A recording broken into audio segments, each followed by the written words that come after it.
Hello everyone, welcome back in my channel once again. जो हमारे BTS members हैं उनका रोलिंग स्टोन पे एक इंटरव्यू आया हुआ था, जिसमें से कुछ क्वेश्चंस पूछे गए हुए थे। सो अभी मैं इसको पूरा हिंदी में एक्सप्लेन करने वाली हूँ कि हमारे बीटीएस मेंबर से क्या क्या क्वेश्चंस पूछे गए हुए थे और क्या क्या उनका जवाब था।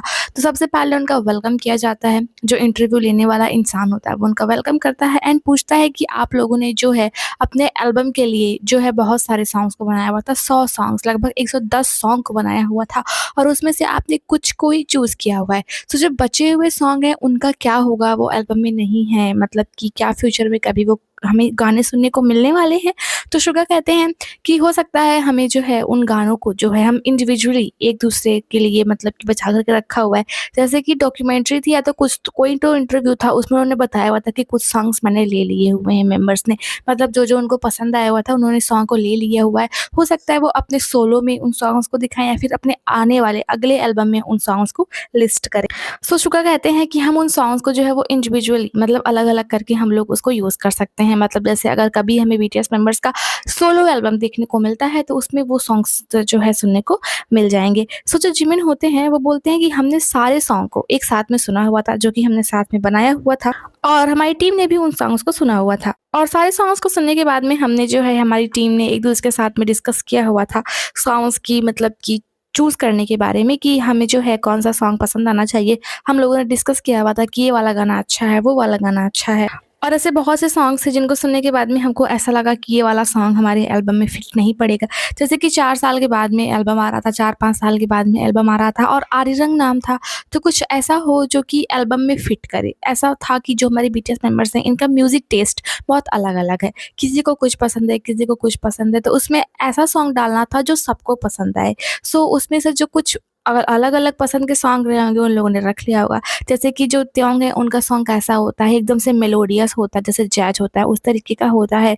जो हमारे जिमिन है इनका सॉन्ग एंड जो जंगकुक है उनका सॉन्ग एनर्जेटिक होता है। सो इन लोगों ने वहाँ से अपनी लिस्ट ले ली होगी कि हम लोग अपने-अपने सोलो सॉन्ग में इसको यूज़ करेंगे। लेकिन अरिरंग के लिए हमें ऐसा सॉन्ग चाहिए जो कि सबको पसंद आए और थोड़ा इम्पैक्टफुल हो। सो उन्होंने उन सॉन्ग्स को लिया हुआ था और जो है उन्होंने हर सिंगल सॉन्ग को साथ में सुना हुआ था और डिस्कस किया हुआ था कि कौन-सा सॉन्ग हमारे एल्बम में फिट पड़ेगा या नहीं फिट पड़ेगा। देन जो एमसी होता है, जो इंटरव्यू लेने वाला होता है, वो पूछता है कि क्या कभी ऐसा हुआ इस बात को लेकर के आप लोग के बीच में झगड़ा एंड बहस हुई कि किसी को वो सॉन्ग पसंद आया तो किसी को नहीं पसंद आया। मान लो कोई सॉन्ग अगर त्योंग को पसंद आ गया, जंगकुक को नहीं पसंद आया, तो त्योंग कहते हैं ये सॉन्ग एल्बम में होना चाहिए, लेकिन जंगकुक कहते हैं ये सॉन्ग एल्बम में नहीं होना चाहिए। जैसे कि 7 लोग हैं और 7 लोग जो हैं फैमिली है, लेकिन फैमिली में भी लोगों की जो सोच होती है वो अलग-अलग होती ही है। किसी को जो है सोलफुल गाने अच्छे लगते हैं, किसी को सैड सॉन्ग अच्छा लगता है, तो उस तरीके से था। तो वही वो पूछता है कि क्या अभी ऐसा झगड़ा हुआ कि एक मेंबर को पसंद आया, दूसरे को ना पसंद आया? कोई जिद कर रहा है कि ये एल्बम में होना चाहिए, लेकिन दूसरा बोल रहा है कि नहीं, ऐसा नहीं होना चाहिए। तो जंगकुक कहते हैं कि कोई सॉन्ग ऐसा पत्थर का लकीर नहीं था कि हमें उसे मानना ही था, लेकिन हमारे बीच में कोई भी डिसएग्रीमेंट्स नहीं थी। लेकिन जिमिन कहते हैं क्या बहुत सारे कॉन्फ्लिक्ट्स नहीं थे, मतलब संघर्ष नहीं थे, टेंशन नहीं थी हम लोग के बीच में सॉन्ग को चूज़ करने में? सो त्योंग कहते हैं हमारे जो टेस्ट हैं वो बिल्कुल एक दूसरे से डिफरेंट हैं और इसीलिए हमने बहुत ज़्यादा सोचा कि हमें क्या रखना चाहिए और क्या नहीं रखना चाहिए। देन जंगकुक कहते हैं कि हमारे बीच में सिर्फ बॉडी टू बॉडी के टाइम पे ही जो है वो टकराव हुआ था, ऐसा मतलब कि मतभेद हुआ था एंड वन मोर नाइट को लेकर के भी था। लेकिन फिर जिन कहते हैं कि हमारे बीच में जो था ये मतभेद चल रहा था जब रिकॉर्डिंग एकदम डन हो गई थी, हम लोग को एल्बम एकदम तैयार करना था, तब तक हम लोग मीटिंग करते थे सॉन्ग्स को चेंज करने के बारे में, लेकिन हमने ऐसा नहीं किया। देन जो इंटरव्यू लेने वाला होता है वो बोलता है ऐसा हो सकता था कि आप 14 अलग गाने चुनते और हमारी चर्चा ही इस टाइम पे अलग होती कि ये किस तरीके का एल्बम है। क्या ऐसा कहना सही होगा? सो बीटीएस मेंबर्स कहते हैं हाँ, ऐसे बहुत सारे सॉन्ग्स हैं जिन्हें हम जो है मतलब चाहते थे एल्बम में हो, लेकिन वो नहीं हो पाया था। सो वो इंटरव्यू लेने वाला होता है, वो कहता है कि क्या ऐसा कोई गाना है जिसके बारे में बीटीएस मेंबर्स अभी भी सोच रहे हों, उसे भुला ना पा रहे हों, वो सॉन्ग एल्बम में होना चाहिए था? सो बीटीएस मेंबर्स कहते हैं हाँ, ऐसे बहुत सारे सॉन्ग्स हैं जिनके बारे में हम जो है सोचते रहते हैं और चाहते थे कि एल्बम में अगर ये वाला सॉन्ग होता तो ज़्यादा बड़ा बैंगर होता। फिर इंटरव्यू लेने वाला पूछता है ये एल्बम बहुत मजबूत है और बहुत अच्छा है और मुझे लगता है कि ये उस सवाल का जवाब है जो आप सभी ने 2022 में बटर, परमिशन टू डांस और डायनामाइट के बाद उठाया था कि बीटीएस कौन था और आप आगे क्या करेंगे। और मैं ये जानना चाहता था, मैं ये सोच रहा था कि उस पल में और आगे क्या करना है। इस बहस के बारे में हर किसी को कैसा महसूस हुआ? द शुगा कहते हैं कि जो है इस एल्बम को छोड़ कर के भी हमारे बीच में जो है ऐसा डिस्कशन चलता रहता है कि हम हमेशा ऐसे ही जो है म्यूज़िक वगैरह बनाते रहेंगे और हम चाहे जितने भी एज के हो जाएँ, एनवायरनमेंट कैसा भी हो जाए, हम इसके बारे में हमेशा सोचते रहते हैं, म्यूज़िक बनाने के बारे में। तो उसके बाद में जेहो बोलते हैं कि हमने जो है बटर बनाया, डायनामाइट बनाया, परमिशन टू डांस बनाया और वो सारे सॉन्ग्स ऐसे हैं जो हमारी ग्रुप की आइडेंटिटी को दिखाते हैं। हम अपने ग्रुप की आइडेंटिटी, अपना जो है नेचर उसको साथ में ले कर के जो है हम गाने बनाते हैं और हम अगर सारे सॉन्ग्स को बनाते हैं, अगर हम एन्जॉय कर सकते हैं उन सारे सॉन्ग्स को, तो एक अच्छी बात है। फिर आर्यन कहते हैं मुझे लगता है मिलिट्री जो है सैन्य सेवा जिसको बोलते हैं, उसके बाद हमारे पास सिर्फ़ एकमात्र ऐसी सहमति थी या थी कि हम सभी जो है कोरिया से हैं। हमारी जड़ें जो हैं वो कोरिया से हैं। हम सभी में ये चीज़ जो थी वो कॉमन थी। हम एक काफ़ी लंबी जर्नी से गुज़र रहे थे। अगर हम इसे ऐसा कह सकें तो चलिए वहीं से शुरू करते हैं और किसी एक सेंटर पर वापस चलते हैं, लेकिन कुछ हिस्सों में आगे बढ़ते हैं। तो यह सब जो है म्यूज़िक और विजुअल के मामले में एक पॉइंट खोजने और कंट्रोल करने के बारे में था। मुझे लगता है कि अभी हर कोई अलग सोचता है, लेकिन कोरियाई चीज़ ही हमारा पहचान है। देन जो इंटरव्यू लेने वाला होता है पूछता है कि मुझे ऐसा लगता है कि रैपर्स और सिंगर्स के बीच भी एक खिंचाव रहता है कि किसका पलड़ा भारी होने वाला है। इस एल्बम में हर किसी को मौका मिला है, लेकिन मुझे लगता है कि रैपिंग की तरफ फिर से थोड़ा झुकाव बढ़ा है। जो बीटीएस का जो कोर है, मैं सोच रहा हूँ कि यह कितना सोच समझ कर किया गया होगा। मुझे हूलिगन बहुत पसंद आया हुआ है। मैं उसके फ्लसेटो पार्ट का दीवाना हूँ। यह सुनकर बहुत अच्छा लगता है कि इसे सब गा रहे हैं। आपको उस हिस्से को बनाने और सिंगर्स के बीच बाँटने में क्या याद है? किसके पास सबसे ऊँची रेंज है? कौन सबसे ऊँचा गा सकता है?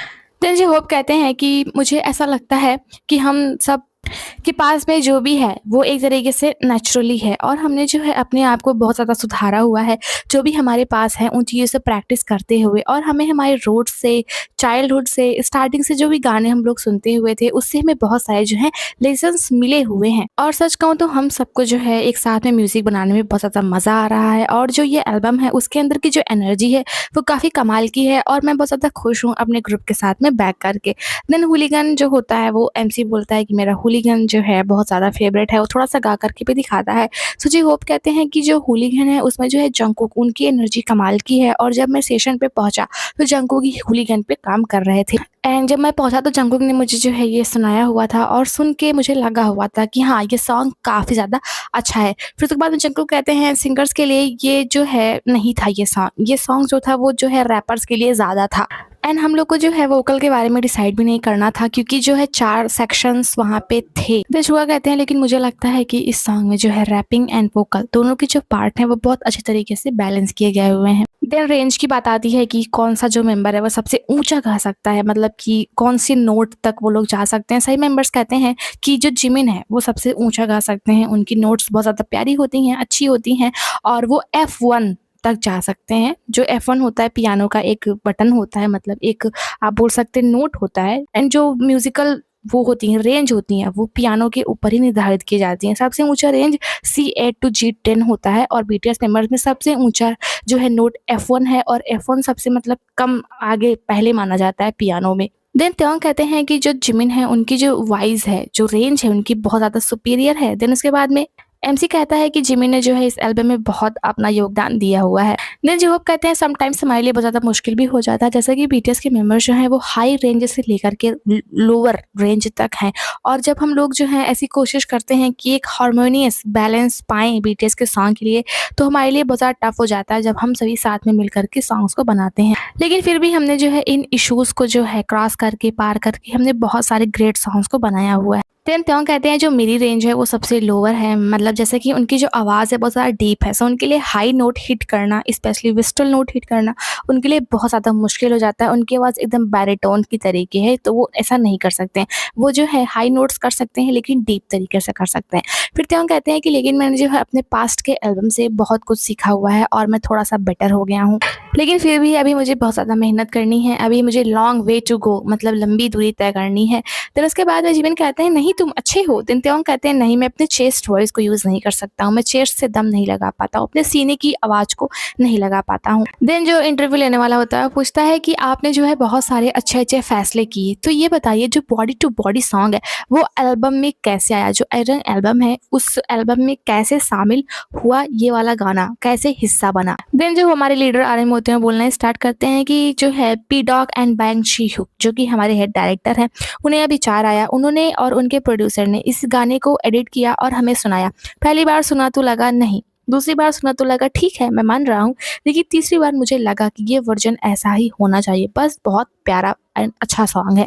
देन जो इंटरव्यू लेने वाला होता है वो अगेन से पूछता है कि लोग शायद भूल गए हों लेकिन आपने असल में वो पूरा गाना गाया है, बेशक इस एल्बम में नहीं लेकिन पिछले 10 सालों में। देन त्यों को नहीं याद आता है कि हमने ये सॉन्ग कब गाया हुआ है, ऐसा सॉन्ग कब गाया हुआ है। सो आर्यन कहते हैं 10 साल पहले पेरिस के केकॉन में हमने इसी तरीके का एक सॉन्ग गाया हुआ था या फिर ऐसा सॉन्ग गाया हुआ था, वो लोग ऐसा कुछ बोल रहे थे। देन इंटरव्यू लेने वाला जो होता है वो बोलता है कि द मेमोरेबल यादगार और खूबसूरत सॉन्ग है जो आई थिंक 600 साल पहले का है।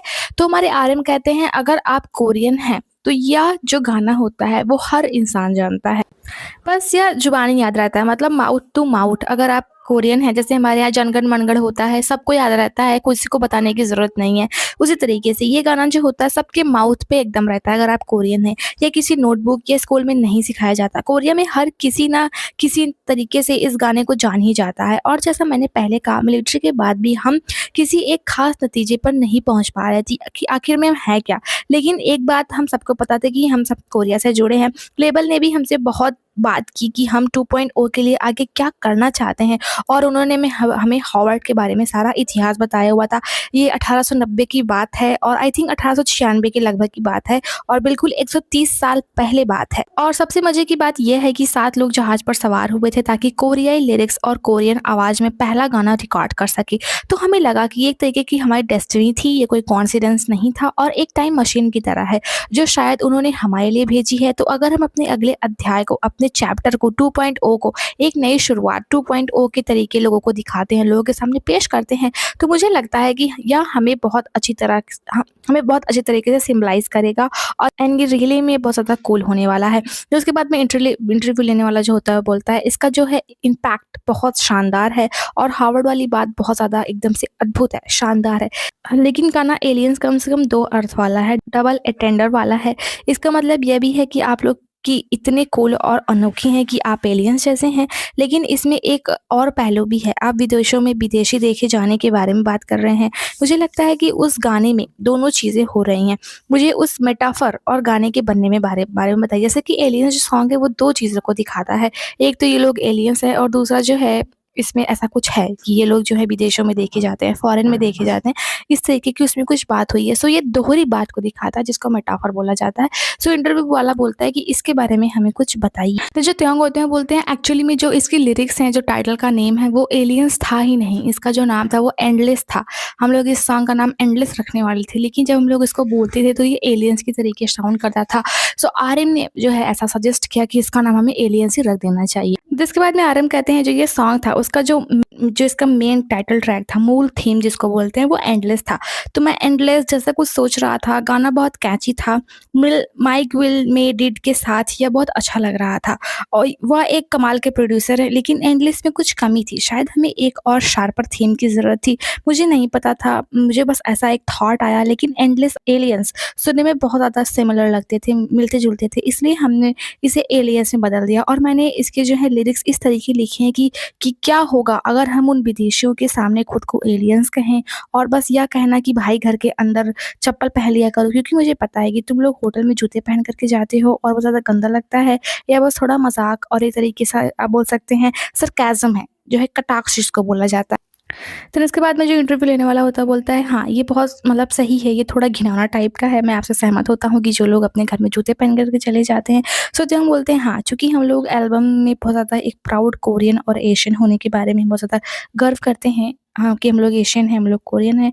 हमने उन चीज़ों को डालने की कोशिश की जो सिर्फ हमारे पास है, कि हम कोरियन हैं और जो है हम लोग पूर्व एशिया से हैं। तो उसके बाद में जो इंटरव्यू लेने वाला होता है बोलता है कि अगर आप एलियन हैं तो मुझे उम्मीद है कि शायद आप अगले साल सुपर बॉल में अपना जहाज उतारेंगे। मैं सोच रहा हूँ कि आप लोग इसके बारे में कैसा फील करते हैं। बैड बनी के बाद जाहिर है वो अमेरिका है, वो अमेरिकी हैं। जैसा कि बैड बनी ने जो है 8 फरवरी 2026 में अपना एक बहुत ही अच्छा परफॉर्मेंस दिया हुआ था अमेरिका में, और वो आई थिंक पहले स्पेनिश ऐसे सिंगर थे जिन्होंने ऐसा किया हुआ था। सो उसी के बारे में जो एमसी होता है, मतलब जो इंटरव्यू लेने वाला होता है, बोलता है कि हालाँकि जो बैड बनी है वो एक तरीके से आप बोल सकते हैं अमेरिकन है, स्पेनिश है। सो क्या आप लोग भी जो हैं अपना सुपर बॉल उतारने की कोशिश कर रहे हैं, वहाँ पे अपना जो है एक परफॉर्मेंस देने की कोशिश कर रहे हैं? उसके बाद में आर्यन कहते हैं हाँ, ये बहुत ज़्यादा कूल होगा अगर हम ऐसा करते हैं। सो इंटरव्यू लेने वाला बोलता है हाँ, ये बहुत ज़्यादा अद्भुत अमेज़िंग होने वाला है।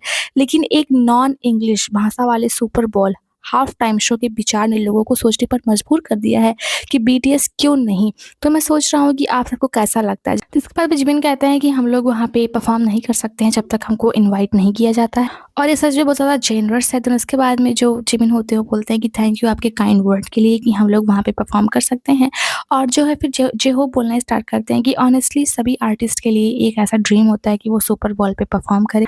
और हमें जो है उस जो है अपॉर्च्युनिटी का वेट करना चाहिए, जब अपॉर्च्युनिटी आनी होगी तो आ जाएगी। हमें जो है अभी और ज़्यादा मेहनत करनी चाहिए ताकि आगे अगर कभी ऐसा होता है तो हम लोग अपनी एक अच्छी परफ़ॉर्मेंस दे सकते हैं। जिन कहते हैं कि मैंने जो है परफ़ॉर्मेंस को देखा हुआ था और ये बहुत ज़्यादा एक अच्छा परफ़ॉर्मेंस था, और जैसा कि हमारा ग्रुप बहुत ज़्यादा अच्छा है और हम लोग अच्छा हैवी डांस करते हैं। सो हम इमेजिन करते हैं कि अगर हम उस स्टेज पे होंगे तो हम किस तरीके से डांस करेंगे। ऑफ़ कोर्स अच्छे तरीके से डांस करेंगे, लेकिन सबसे पहले हमें वहाँ पे इनवाइटेड होना ज़रूरी है। और मुझे उम्मीद है कि हमें किसी न किसी दिन जो है ऐसी अपॉर्च्युनिटी मिलेगी। तो इसके बाद में जो एमसी होता है वो जंगकुक की तरफ देख कर के बोलता है कि जब मैंने सुपर बॉल पे परफ़ॉर्म करने को कहा तो आपने थोड़ा अजीब मुँह बनाया हुआ था। जंगकुक कहते हैं ऑफ़ कोर्स हम जो है वहाँ पे परफ़ॉर्मेंस करना चाहते हैं, लेकिन ये हमारे ऊपर नहीं है। फिर उसके बाद में आर्यन कहते हैं कि हम लोग लगभग वहाँ पहुँच ही गए हुए थे, क्योंकि अशर ने जो है जंगकुक को वहाँ पे जो है इनवाइट किया हुआ था मिलिट्री से पहले, लेकिन उसके बाद में मिलिट्री में चले गए हुए थे। लेकिन हाँ, बात बनी नहीं क्योंकि वो मिलिट्री में चला गया हुआ था। तो आधिकारिक और अनौपचारिक रूप से मुझे लगता है कि पूरी दुनिया में सबसे बड़ा इवेंट और स्टेज है, और बैड बनी कमाल के थे। मुझे पता है कि वो पुर्टो रिको से हैं और वो अमेरिका भी हैं, वो अमेरिकी भी हैं। तो एक आप बोल सकते हैं कॉन्टेस्ट और प्रवाह के बारे में था। लेकिन हाँ, हम हमेशा सोचते हैं कि क्या होगा अगर हम सुपर बॉल में कुछ हिस्सा करें। शायद हम अन्य कलाकारों जो आर्टिस्ट हैं उसके साथ में सहयोग करें, जैसे कोल्ड प्ले, ब्रूनो मार्स या लेडी गागा ने किया हुआ था, इस बार बैड बनी ने किया। शायद जैसे-जैसे समय बीतेगा और लोगों की सोच बदलेगी, पूरी दुनिया पैरासाइट जैसे बेहतरीन कोरियाई संस्कृति देख रही है, तो अगर मौका मिला तो किसी दिन निश्चित रूप से हम लोग वहाँ पे अपनी परफॉर्मेंस देना चाहेंगे। फिर जो इंटरव्यू लेने वाला था एक बहुत ही अच्छा क्वेश्चन पूछता है, जो कि जो जंगकुक है उनके सॉन्ग 7 से था। वो कहता है मैं पूछना चाहता हूँ कि जब आपने पहली बार जंगकुक के गाने 7 के एक्सप्लिक्ट वर्जन को जो होता है उसको सुना, उसके अपने लिरिक्स सुने, तो आप लोगों ने क्या सोचा? चूँकि वो बैंड के सबसे छोटे मेंबर हैं, क्या आप हैरान थे या आपको मज़ा आया हुआ था या आपने उस पर कुछ टेक्स्ट छोड़ा हुआ था? नजीमन कहते हैं जैसे कि वो पूरी तरीके से अब बड़ा हो चुका है। देन त्योंग कहते हैं लिरिक्स क्या थी? देन जंगकुक कहते हैं कि loving you 7 days a week, ऐसा कुछ करके लिरिक्स था। तो उसके बाद में आर्यन कहते हैं लव यू ऐसा ही कुछ गाना था। तो उसके बाद में जो जंगकुक होते हैं वो बोलते हैं ये थोड़ा एक स्वेयर वर्ड है, लेकिन इसका मतलब लव यू ही होता है। देन जो त्यों को अभी तक लिरिक्स याद ही नहीं थी, उन्हें अचानक से याद आ जाता है कि लव नहीं था, फक था। हाँ, आप लोगों ने सुना होगा fucking you 7 days a week, उसके बाद में loving you 7 days a week कर दिया गया हुआ है। सो जो त्यों होते हैं वो लव नहीं था, फक था, उन्होंने ऐसा बोल दिया। फिर उसके बाद में इंटरव्यू वाला जो होता है वो मुंडी हिलाता है कि हाँ, आप सही कह रहे हैं। अभी जंगकुक ऐसा कैसे बोल सकते हैं कैमरे में कि हाँ, fucking you 7 days a week होता है, मतलब थोड़ा भद्दा ये साउंड करता है। तो इसके बाद में जंगकुक कहते हैं ये थोड़ा मैच्योर वर्ज़न है, एडल्ट्स के लिए ये है। तो इसके बाद में आर्यन कहते हैं मुझे लिरिक्स नहीं आते, तो उसके बाद में जंगकुक गा कर के सुनाते हैं love you all night 7 days a week. तो इसके बाद में आर्यन कहते हैं कि ये पहले से ही एक लव सॉन्ग था, और फक जो होता है बहुत भद्दा आवाज़ करता है, आप लोग सर्च कर लेना, बाकी लोगों को तो पता ही होगा इसका मतलब क्या होता है। तो वो बोलते हैं कि जो है लेवल जो था, जो हाइप थी, वो फक को लव में चेंज करना चाहता था, क्योंकि ये गाली की तरीके भद्दा साउंड करता था। लेकिन मैंने लेवल से कहा प्लीज़ इसको चेंज मत कीजिए, अब ये इसे गा सकता है क्योंकि अभी बड़ा हो चुका है, एक 27-28 साल का एक ये मर्द है, बड़ा हो गया, बच्चा तो है नहीं, तो इसको ये गा सकता है। एंड बाकी एक वर्ज़न आया हुआ है जिसमें फक की जगह लव ही है। तो इसके बाद में जो इंटरव्यू लेने वाला होता है पूछता है कि क्या आपको शर्म आई थी ये सोच कर के कि जब मेंबर्स मेरे सॉन्ग को सुनेंगे तो वो कैसा उनका मतलब रिएक्शन होगा? सो कोई मेंबर बोलता है इसको बिल्कुल भी शर्म नहीं आई हुई थी। जंगकुक कहते हैं मैं बिल्कुल भी एम्बैरेस नहीं था। मुझे बस लगा सो व्हाट, अगर मैंने गाया तो क्या हुआ? तो इसके बाद में इंटरव्यू लेने वाला पूछता है कि 2.0 पर आप अपने जो है कॉम्पिटिटर्स को जो है एक तरीके से संबोधित कर रहे थे, उनकी तरफ इशारा कर रहे हैं, जो आपके साथ तालमेल बिठाने की कोशिश कर रहे हैं। लेकिन ये थोड़ा अजीब है क्योंकि मुझे नहीं लगता कि आपका कोई मुकाबला है, बीटीएस का कोई मुकाबला है।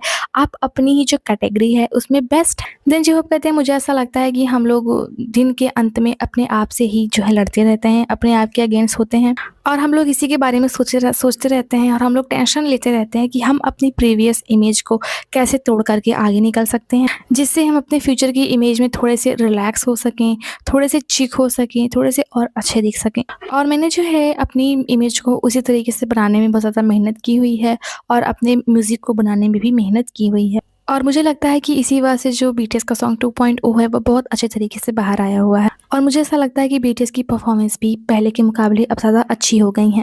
देन त्यों कहते हैं जो कीवर्ड है उस पे जब हम लोगों ने सॉन्ग पे सबसे पहले काम करना स्टार्ट किया, वो बोल ही रहे थे। देन उसके बाद में जिमिन कहते हैं रुको तुम्हारी जो नाक है वो बह रही है। तो उसके बाद में वो अपने नाक में जो है वो टिश्यू डाल लेते हैं। देन उसके बाद में सभी हँसते हैं, तो त्यों कहते हैं सभी हँस क्यों रहे हैं?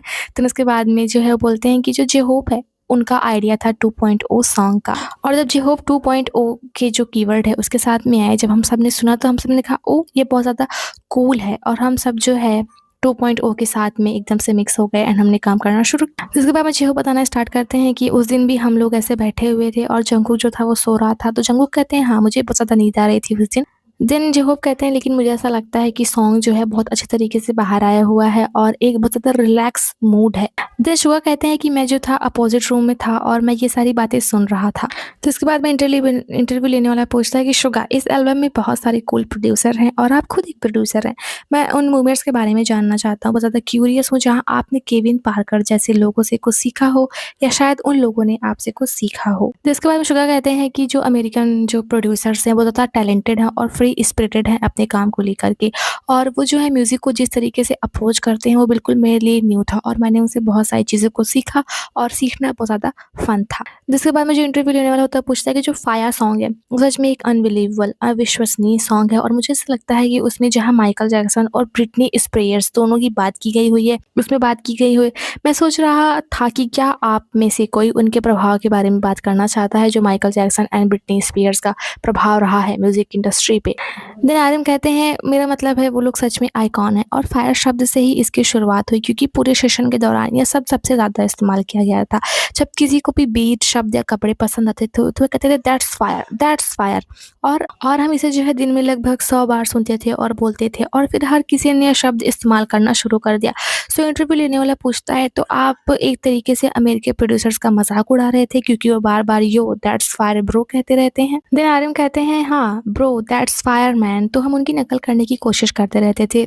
यो दैट्स फायर, ये भी फायर है, इसलिए मैंने उस शब्द का इस्तेमाल एक गाने में किया और वो बीट से पूरी तरीके से मैच कर गया और मुझे उम्मीद है कि यह एक पागलपन भरा नट सॉन्ग बन सकता है जैसे मोश पिट, जहाँ हर कोई बस कूदे और मजे करे। और हमने ब्रिटनी और माइकल जैक्सन का नाम इसलिए इस्तेमाल किया क्योंकि वो आइकॉन है और ऐसा कोई नहीं जो उन्हें ना जानता हो, बस इतना ही। देन इंटरव्यू लेना बोलता है कि आपने कहा था कि 2.0 लगभग खुद को ही संबोधित, आप लोग खुद को ही रिप्रेजेंट कर रहे हैं, लेकिन अगर मैं आपके किसी कंपटीशन के बारे में सोचूं तो मुझे Taylor Swift, Harry Styles, Bruno Mars का ख्याल आता है।